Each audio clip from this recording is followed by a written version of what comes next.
name is Maddie Scholl, and this is my poem, I Wonder What My Mother Will Say.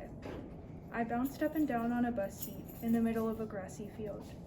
The prairie pulled up beside the windows, grazing the glass softly. I felt some type of peace, yet peace was the farthest thing from the reality awaiting me. I thought about what my mother would say, what she would see in the tangles of grasses, the slowly setting sun, the picture she would paint in concise sentences pulled together in a poem. I wondered what she would say as I hopped out of the bus and pitched a tent in the clearing, built a fire for my troops, carried out fresh cans of food from the dim storage of the bus. I knew deep down she would disapprove. I saw her in my thoughts, crying when I left. She wouldn't let me go to that horrible field, to certain death. Still, I pulled away and gathered on the train, leaving her, standing alone on cracked concrete, broken and betrayed. I wondered what my mother would say as she watched us attack the others like us, as she saw those men fall over the bodies in front of them, only to get shot in the back. I wondered what my mother would say as I shot down a man, sprinting, accepting his fate. I realized I didn't even know his name. I guess it made it easier that way. Again, I knew she would disapprove. She raised me to be kind, to be compassionate. Yet here I am shooting down men who live like me, who struggle like me. I stopped standing at attention, preparing my aim. I want to know what my mother would say, but her voice is gone, drowned out by the sounds of wretched screams. Then I seemed to pull away from my reality. I wished to go back to myself, for my soul to return so that I can stop myself. I yell to lifeless ears, yet they don't hear my screams. They are exactly like me, human and suffering. Why must you kill those like you?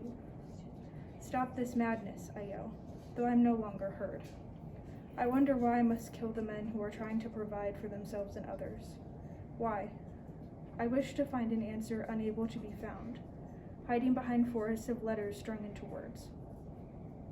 My soul watches the battle until I return after the slaughter, dazed, staring out at piles of rotting flesh sinking into the beautiful grassy field. I pitch my tent again farther away, from the smell of blood that douses the mountains of bodies from the fight.